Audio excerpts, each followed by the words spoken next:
how to make and create Instagram fashion story on Canva PC. Hello guys, so all what you have to do is so simple. Go to canva.com and log into your account. Now go to the top here, click on create a design and search for Instagram story like this and click on it. It will take you to this page.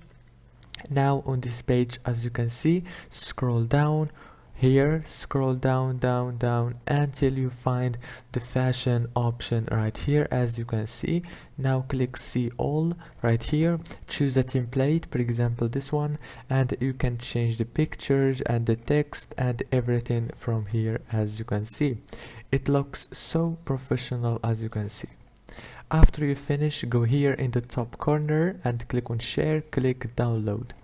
If this video was helpful, please don't forget to like and subscribe.